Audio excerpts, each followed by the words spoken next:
excited for our next guest today. I met him in the Seattle comedy scene. He is the first person that I've met who is a fighter that does comedy. I mean, an actual fighter, not just the fighting spirit that it takes when you bomb on stage and you come back and you're going to do better the next time. No, an actual fighter. And he's really interesting. He also has a podcast, Pancreation Philosophy. I was fortunate enough to get to do it a couple of times. It's really interesting. So you definitely want to check it out. You could also look on Instagram and his website for Pancreation Philosophy as well. So please welcome to the show, Pocholo Cruz. Thank you for the intro. Hello, everybody.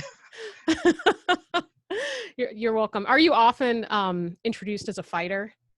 I think for so. real, but for real, a real fighter. Not the fake kind. Not the, yeah. Yeah, I fight with my emotions all the time. But yeah. No, I guess I do get introduced like that. And I guess just with when people understand like what like cauliflower ear is, it's like kind of inevitable in terms of that. But yeah, I guess pretty often I get introduced or people just will, hey, do you fight? And then which is kind of unique, I guess, in terms of like occupation, because no one just goes like, you look like a lawyer. Are you a lawyer? Like, no one just does that. Like, right. Yeah. Can you explain cauliflower ear for the listeners who are not familiar?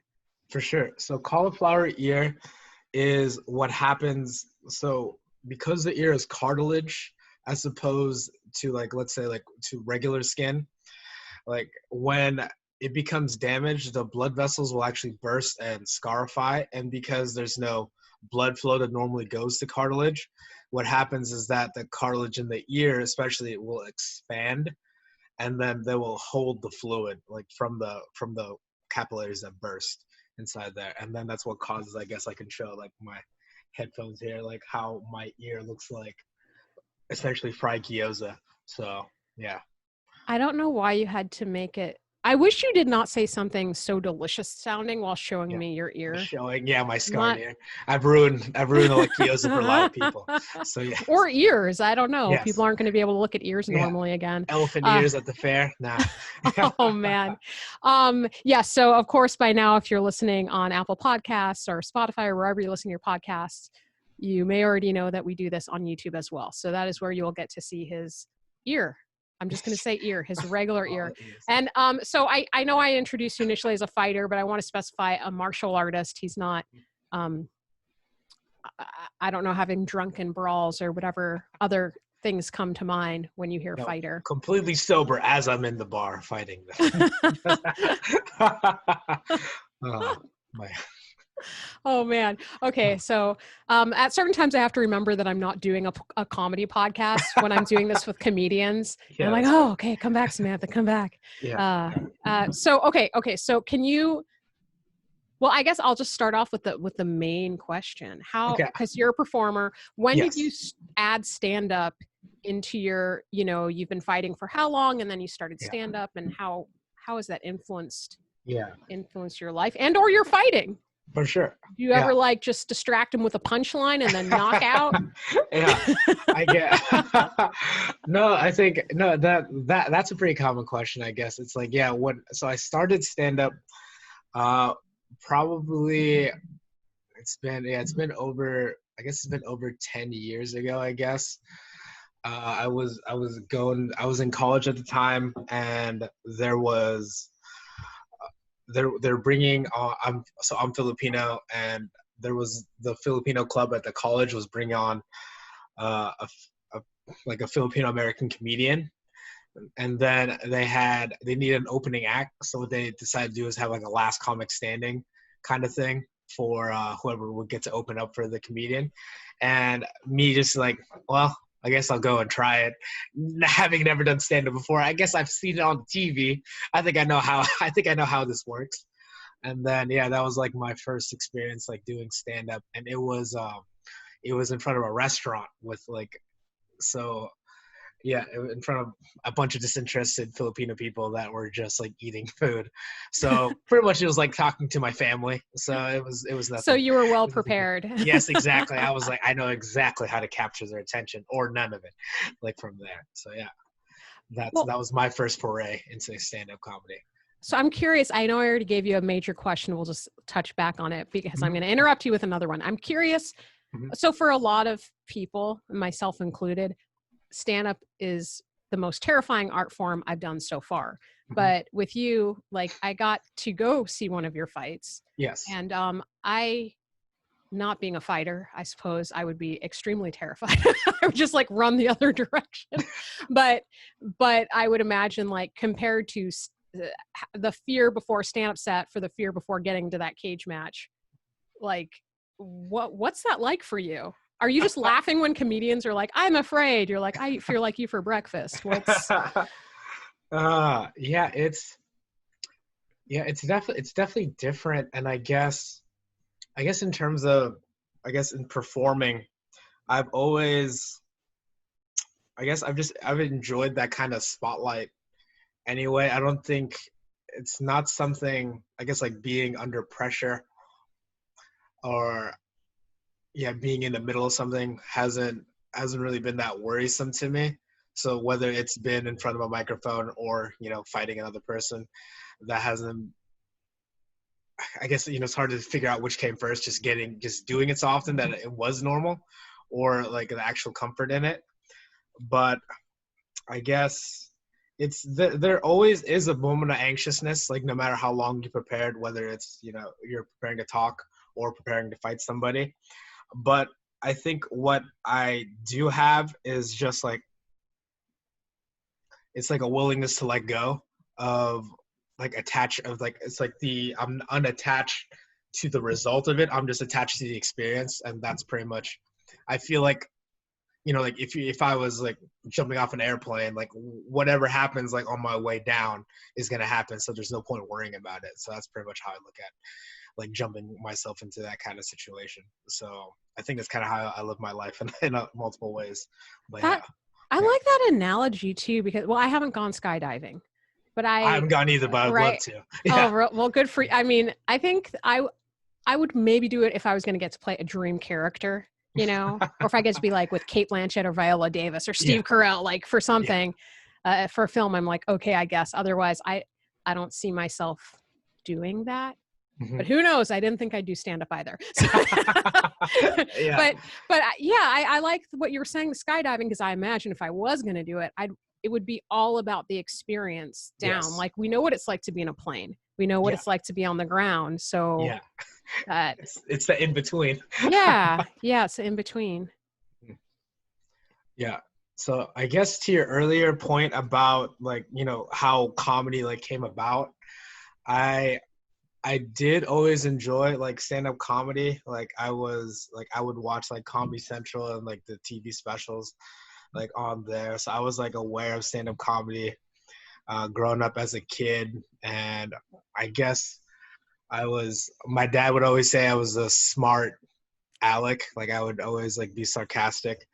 And I guess like, really I would blame him. He was like, my dad's one of the funniest people that's in my life. And I don't know. I just realized like the way I interact with people has really been highly influenced by my dad. Like my dad's always like roasting and like me and my siblings and other family members. And I think that's just kind of how, like, I don't know, it's kind of how my family interacts with each other. And I realized, oh yeah, this is a normal thing, just like us making fun of each other. And then when I realized, oh, this is not how normal other people talk to each other, I was like, oh, that's not how normal people talk to each other. It was kind of odd to me.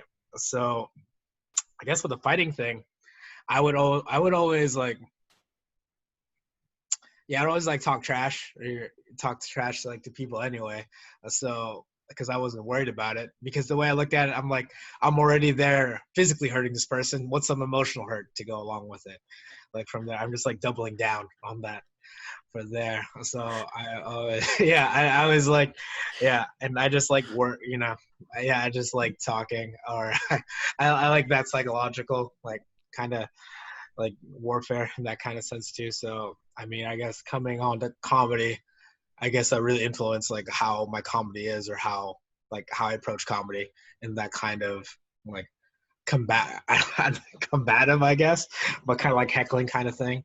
So yeah, that's how my comedy style developed. Yeah, because I Yeah. definitely, I mean, some of your jokes that really stand out to me that I remember from when, I saw you perform last was like making fun of your friends and impressions of your friends, but it did, Yeah. but it didn't seem mean spirited. Yeah. So I mean, your energy too, like you don't seem like a mean spirited person, which, slight tangent here. Um, it's also it's also like a gift to know somebody who's a fighter and know that whatever my preconceived notions were of people who are fighters, it's like, oh yeah, that was a preconceived notion. To be fair, the first person that I met who was really, really into fighting, Hmm. they were not a fighter themselves in Oh, terms of yeah. like going to the UFC, but they were not calm.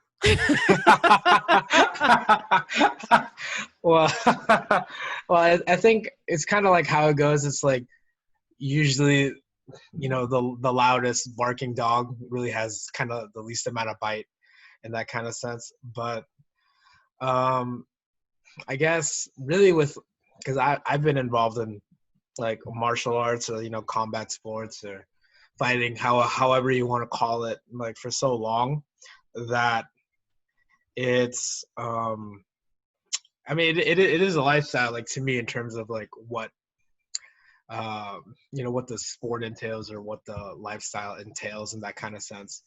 So I don't know where I'm really, but it's not just merely entertainment, I guess, Yeah. like the way I So look at it. Yeah. for like for certain fighting styles, Mhm. or I don't know if there's anything in particular that comes to mind, like what is a lifestyle or like a lesson that you've taken out of fighting, or that you Yeah. learned during the practice of it that you use in life? With any martial art, there's both like a physical and mental component, but I would always say that the mental component is the hardest part of it, Hmm. for sure. Like being able to,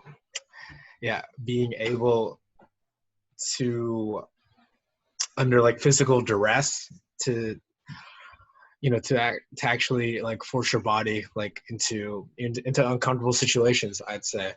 So I guess that's kind of what's developed my comfort in uncomfortable situations. That's what I really would deem like martial arts would be, like being able to move in that way. Yeah. I want to just like take a minute and delve into this one a little bit more. Or Mhm. so it's what's helped a lot from your martial arts training Yeah. is in that training you've learned to be physically uncomfortable and still keep moving forward, Yeah. like being comfortable with that. That makes a lot of sense why you would say too, like when you're doing stand up and you're getting ready to do it, like you're doing it, like you're Yeah. used to that sort of, it's go time. Exactly. It's like no point thinking about it now. We're already here.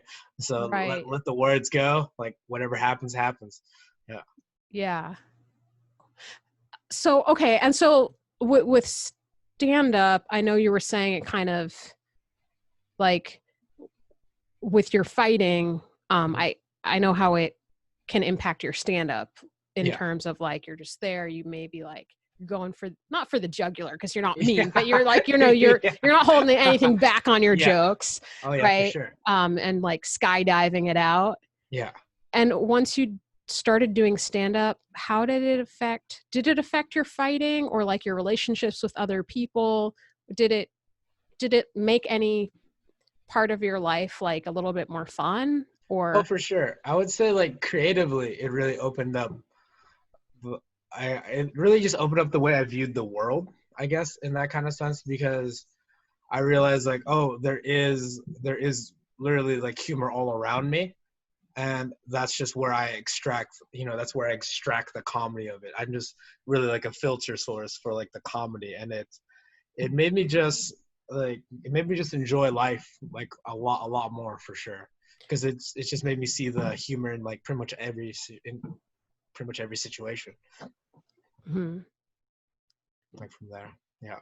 And then I guess in terms of like relationships, there's uh yeah, I appreciate like my friends, for sure, because that's where I talk crap about them, and then it made me look at them Yeah, it made me appreciate like their presence. And I think, because I think that's one thing too, like as I look at my life, I realize that, oh yeah, I'm surrounded by a lot of, I guess, varied and interesting people. But because I had seen them all the time, I didn't think that they were varied and interesting. But then when I talk about them out loud, I'm like, oh, these people are freaking weird. So then that was like, oh, this is comedy material just by itself. Like from here, because I know you may find it surprising, but other people that are into fighting also happen to be weirdos. So yeah, So it was no smart. like what Yeah. makes what ma- what makes them weird? Okay, so here's the comment. Like, I mean, I feel like if anything, my podcast is just like one long correlation of this. But it's like any person that ended up finding fighting as an outlet, they're I mean, they gotta have a few like something something has gone awry in their life. Like no one, because it's not necessarily an ideal like pathway like from there, or it's kind of like I feel like my friend group of fighters, they're kind of like the island of the misfit toys. They couldn't quite fit in other places, and then they just happen to like, oh hey, this is a spot where that works for me. And that's really like the majority of, actually not the majority, that's pretty much every person in martial arts that I know that are like, there's just something kind of a little bit off about them. But because I'm a little off too, I realize like, oh, that's like these are my people. These slightly off people. So yeah, if anything, that's why I guess I get along with a lot of comedians as well, because they're kind of off in Okay, that same well, kind of token. so that's the other thing that I wonder Yeah, when people say um off, like this yeah, person is off or that person is off. Like how yeah, so? Like don't get me yeah, wrong. I've yeah, definitely met my share of um people in the arts that do seem yeah. a little wackadoodle. That's right, you Yes, guys, you heard it here wackadoodle. first. Wackadoodle. No, I did not invent that. I did not Yeah, invent that word. Um but I'm yeah, intrigued by that question, like, because what is normal? And I yeah, wonder if yes, other people are just quieter about it, so we don't yeah, necessarily know. yeah, yeah, What? yeah. I think the biggest thing that's like, well, the off thing about people that are martial artists or that are fighters is that they are willing. The biggest thing, like for me, is that it's people that are willing to put themselves in physical situations where they are uncomfortable. So it's almost like that seeking of discomfort and Mm, trying to pretty much in trying to make themselves like better in that kind of sense. And that's um that kind of willingness to put yourself in a troublesome scenario is almost kind of counterintuitive in terms of like survival purposes. So you kind of need to look outside the box in terms of like what is immediately beneficial for you to actually, spend a lot of time like doing that. I realize like, because like in anything in martial arts is like a long slow grind to get better. mhm. Anything like it's a rough whatever first 1,000 times you do it. So like the people that I don't know can look forward and like are eager to go to get through that first 1,000, 10,000, multiple like words of failure. It takes like a certain kind of person that's willing to put a lot of time into doing that. So I guess that's the off thing about them. Because I think another thing too, when I look at people, like I don't judge people for their words, I judge people for their actions. So if their actions like are make them want to do this kind of uncomfortable like situation for this prolonged period of time, then that shows like, oh, you're committed to this thing. That says something about you. So yeah. It's yeah. I mean, what people choose to do and put their energy and time into, and what they're drawn to or attracted to, it does say something about them. I'm just always curious, Yeah. what, like, for the details, Yeah, for also the details. Yeah.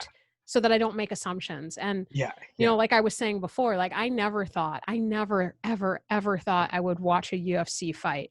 I never Yeah. thought that I would have Yeah. a friend, Yeah. that was a fighter. I never, Yeah. any of these things. And what happened, you know, one of the things that happened, um, in addition to having a significant other who is really interested in the fight. So of course you're around somebody who's a super fan and you think to yourself, well, why are you a super fan? Yeah. And okay. And they tell you and you hear more and more, and then, okay, I can kind of relate to this, but it was hearing the fighters talk. It wasn't, I couldn't care about a fight unless if I heard them talk first and got into their story. Yeah. And it's interesting to hear their preparation. And like you're saying, so much of it is the mental game. Also though, when you were saying they are willing to put themselves continually into uncomfortable situations, physically uncomfortable situations. And, for any of you actors out there listening to this, when you're doing your character work, what is that character willing to put, like, what situations are they going into? What are they willing to go into?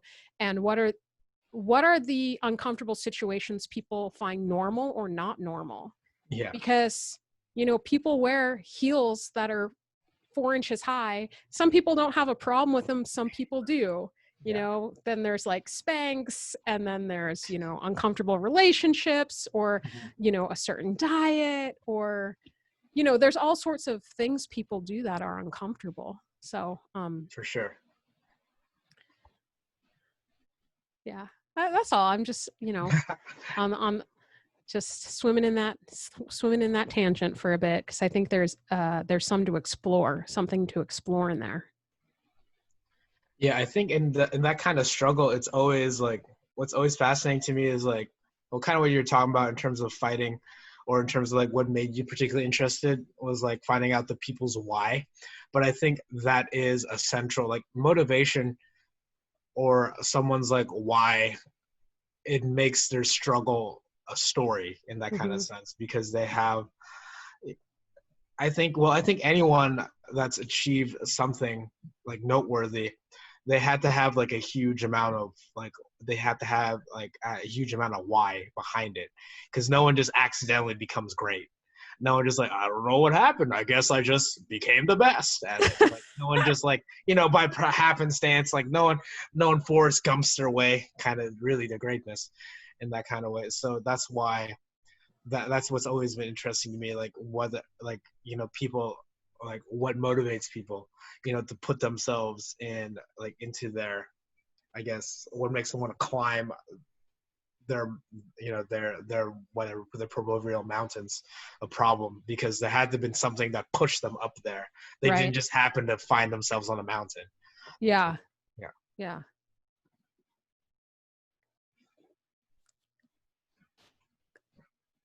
Yeah, I'm definitely not going to cut this. I'm just going to stare off into the distance, thinking of exactly, like climb every mountain. Just thinking of like Sound of Music. So, okay, I want to ask you about the podcast a bit. Okay. Pancreation Philosophy. Yes. So again, I guess we're talking about preconceived notions here a little bit, and I've called myself out on one already. I never imagined fighters to philosophize so much. And it's not like, I don't feel like, well, so more fighters than I do. And so when you say they're all a certain way, I'm not going to say that, right? Like, because when I listen, there is thought behind what everybody does in life, like we all think, but I definitely notice some people being more philosophical and others not as much, and you definitely seem to be a more philosophical for person. Sure. Yeah. So I guess so the podcast really just came from me, because I enjoy stories, I enjoy storytelling, and I enjoy like listening to stories. So both both the partaking and then taking in the art of that. And I just realized that there was like a wealth of stories that all around me, kind of like similar to, because you're asking like how comedy like changed the way I looked at the world. And like that's pretty much like one big thing. I realized, there's all these stories like being left untold that's all around me. And then, as you said, like fighters are pretty dumb, so they're mostly meatheads. I did not say that. No, I mean, you're not saying that. I'm saying that they are mainly dumb. All my other fighter friends, that. And then So I'm like, oh well, they're not gonna do it themselves, so someone's got to put out their stories out there. So that's kind of what I took it upon myself to do so, in that sense, where it's like, oh yeah, I can. If left to their own devices, they're not gonna do it. But I can probe them through, like, questions and like just talking about their lives, and then you can see, like, or I guess, well, the listener, it's up to the listeners, what they see or what they hear, like, from there. But yeah, each, if anything, like, it's finding out, like, the whys for, like, what led that person down that path, and that, because that's always what's curious to me, and then that's what I'm trying to, get from other people. It's like, okay, what is your why from there? Yeah, that's huge. Let's see another great acting tip, you guys. Yeah. We're chock full of them on this episode. Oh, yeah. The why for it, it's huge. And even having those real conversations with yourself, the why. Sure. And yes. I find, of course, it's easier to do at certain times, like when you're staying home more often because things are shut down. Mm-hmm. But having that time to go inward and ask why, and if I find that I'm having, like, really a resistance to something, or struggling, or feeling badly, a lot of times that why is, I would say, more of an ego-based why. It's not actually coming from my innermost self, Yeah. Does that make sense? Or you? No, I understand. Like, well, I mean, ego is a kind of big part of, well, I guess it's kind of part of performing, like, in general. But I mean, ego can be something that's beneficial, Mm-hmm. but, just like anything, there's a point of diminishing returns in that, where, it can overcome you in that way. So, because I know some people say, like, oh, you want to kill your ego, but in essence, some things, like, do come from, like, kind of like an ego base, like, and some of those things are necessary, like, Definitely. in terms of like, I don't know, like, competition, or just like wanting to be better. That's kind of Right. an egotistical, like, kind of ego driven, Right. kind of way. And then you need that if you're trying to improve. But it's like getting that fine balance. I think that's like anything in life. It's like finding that balance and harmony in terms of energy that you're trying to reduce. Yeah, absolutely. And I guess that's what I mean in terms of it, that's when it's off balance, right? If it's like if your ego starts to torment you with, like, you didn't do this, you didn't do this, you didn't do this. It's like, well, you're not helping me out right now. So be quiet. Yeah. This isn't beneficial at this point. Right. Yeah. I like the ego aspect of the ego aspect is interesting to me in terms of both, like, martial arts or comedy, in terms of, I guess, like, of finding oneself in that kind of way, because you have to think that you matter, but then if you're too full of yourself, then you don't matter in that kind of sense. So it's kind of like, you don't want your head to be so big that it, like, pops, but you need to think of yourself well enough to, like, to want to elevate yourself. So that's an interesting part, I guess, of development in terms of, like, someone's, like, self-confidence or self-esteem that I can see, like, in myself, and I can see, like, in others, where you need to hold yourself in a high enough regard, mm-hmm. to want to seek out improvement.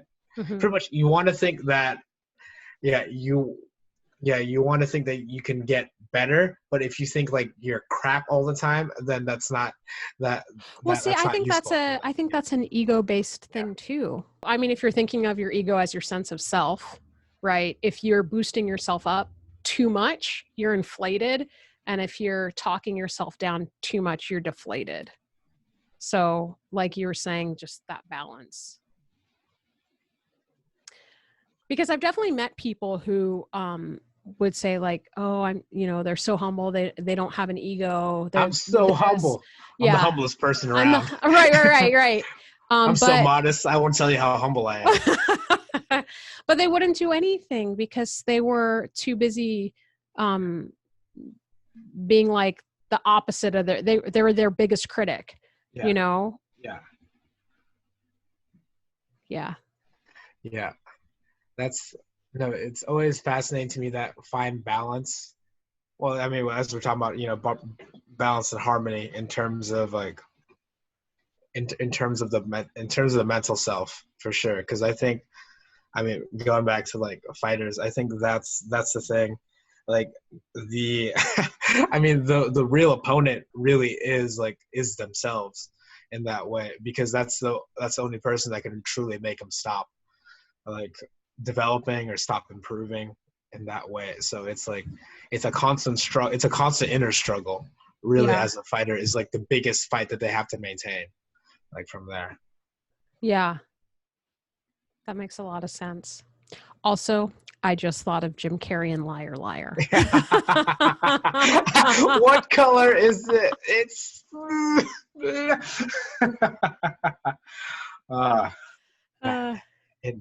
inner struggle. But yeah. Yeah. Have you read The Inner Game of Tennis? Yes, I have. Yeah. Oh wait, I think we talked about this. I think we did talk about. I think this. we did. Yeah, it's a great book. Yeah, so good. It is a great book. Yeah. And it's. I mean, it's across all fields in sports, not just tennis. Right. But yeah, that lightness of mind, that's the big thing I got out of it too. Just like once again, like the harmonizing energy of the self. Mm-hmm. Because if you're not in harmony with yourself, how can you be in harmony with anything around you? Like, that's so true. Yeah.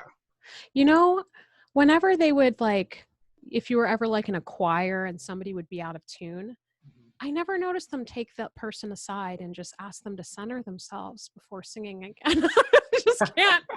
I just can't even. You guys, I gotta stop having on comedians. No, just kidding. I love having on comedians. Actually, I did say that as a joke, but I do think that could be helpful. If you sing at all, there are the times where you're singing and you're tightening and you just want to get it right, and then you get pitchy. But yeah, I said it as a joke, but it turns out I was right. Take that time, center yourself, trust your breath, and let it flow out of you. That's so true. But I guess in terms of performance as well, like if you don't think, if you don't believe in your words, if you don't think that you're funny, if you don't think like, if you're acting and if you don't believe in your own character, then how can you expect other people to believe in what you're portraying? Yep. So true. Yeah. Because you haven't you're essentially you're selling people on something that you yourself are not sold on. So like how would that work? That'd be like, a naked like salesman that's trying to sell you clothes. It's like, how good are these clothes? Were they the emperors? Yeah, and they're the emperor's clothes. Yeah. Oh boy. Emperor's new clothes. Oh boy, that joke was so bad. I'm sorry. That wasn't coming from my ego. That was just coming from me knowing better. Just kidding. The naked truth. But yes. Yeah. But you're right. Like you have to have that confidence, that self-belief in order to move forward, in order to get people on your side. And how do you get somebody on your side when you're not on your side? Yeah. Very much. Yeah. The first person you need on your side is yourself, because no one else is going to come to your side. And that's true. And it's good because you already got the count from 0 to 1. Yes. That's 100% increase right there. That is. And you need that. Mm-hmm. Founding member, you need it. Yeah.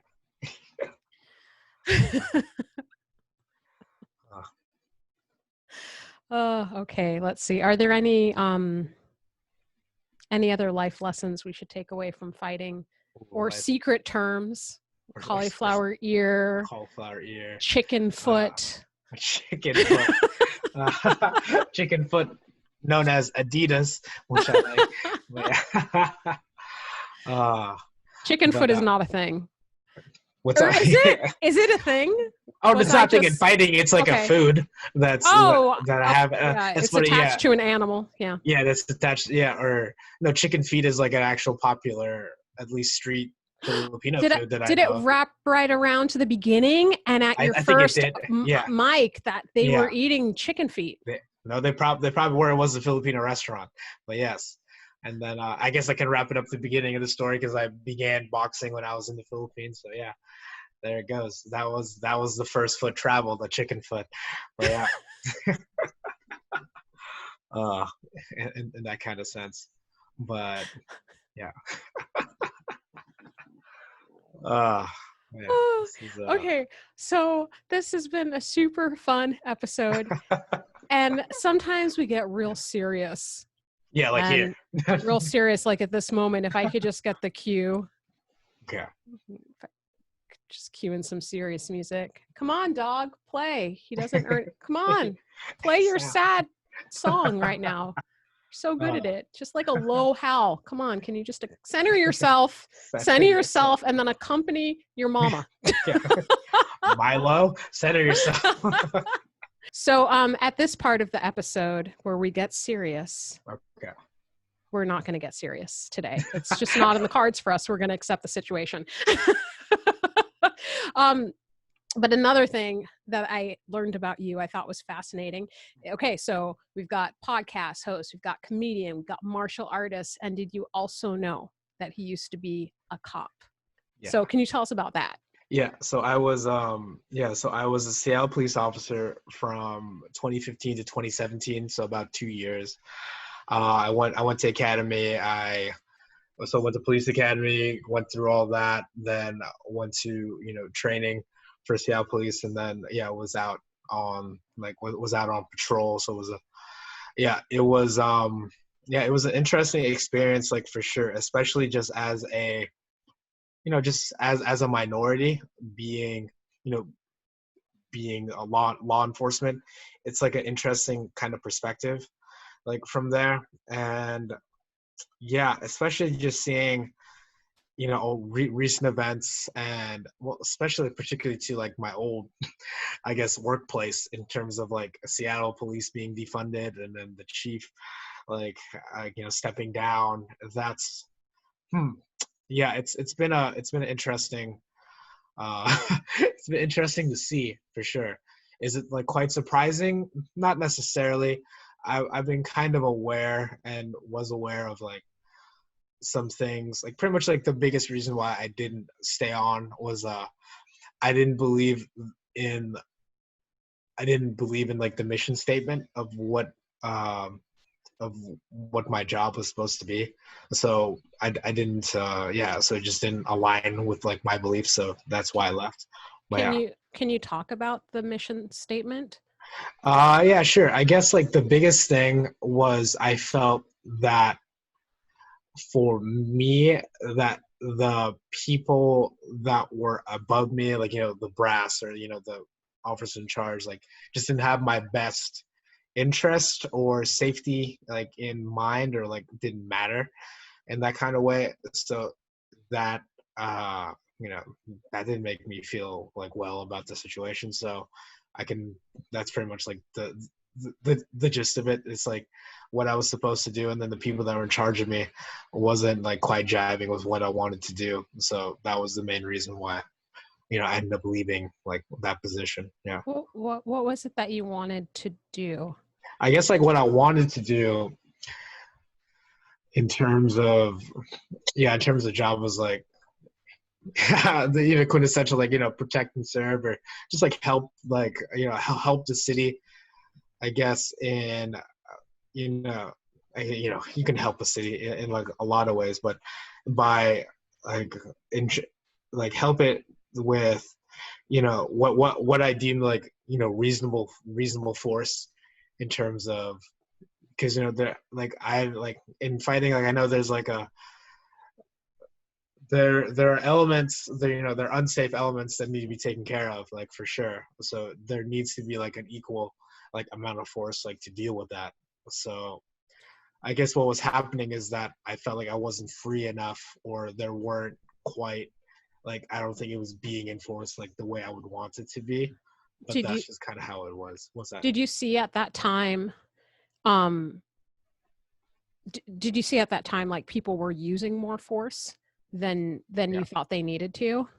I don't think necessarily it was like people using too much force. I think if anything, what was happening was that people, I don't want to say that it's like not enough force, but people were just afraid of like what force like to use in that kind of sense. And then kind of like by being caught in the middle, then you're not really solving anything in that kind of way. So I don't know if that kind of leaves it kind of up in the air, but I think so. While I believe, I'm not sure if the CLPD is still underneath the jurisdiction, but like when I was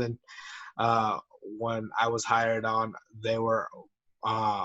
they're being reviewed by the Department of Justice. So there was like a serious like ongoing investigation on like use of force. But so what that happened was that a lot of officers felt like handicapped in like what they could do, like in terms of like force use, like from there. So So, in essence, they didn't want to do anything in that sense. Yeah. oh, okay. So, what I'm gathering, like what I heard is, because at that time, um, people were coming down on them for the type of force they were using, even though you didn't really see them using a lot of force in your Yeah. experience. But they weren't really telling them what to do instead. Yeah. And so they were just kind of like, well, I guess, like kind of I guess we can't really do anything then. Yeah. And so you felt like you really wanted to help, but you didn't really have a way to help in the system. Yeah.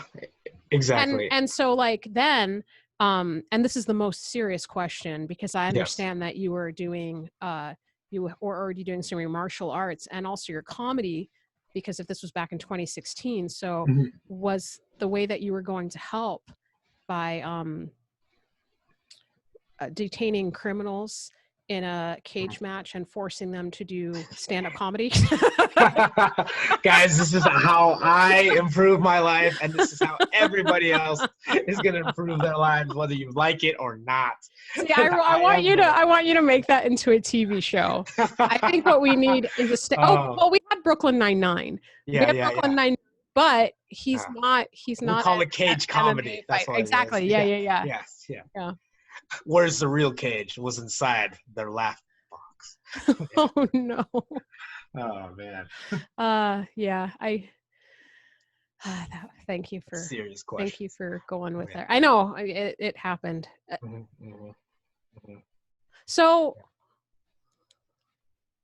yeah, I mean, on this episode, I feel like we really did cover a lot, though. We talked about centering ourselves, talked about like skydiving, enjoying the journey, talk about the importance of believing in yourself, being on your own side, being comfortable with nerves, that sort of being comfortable with discomfort,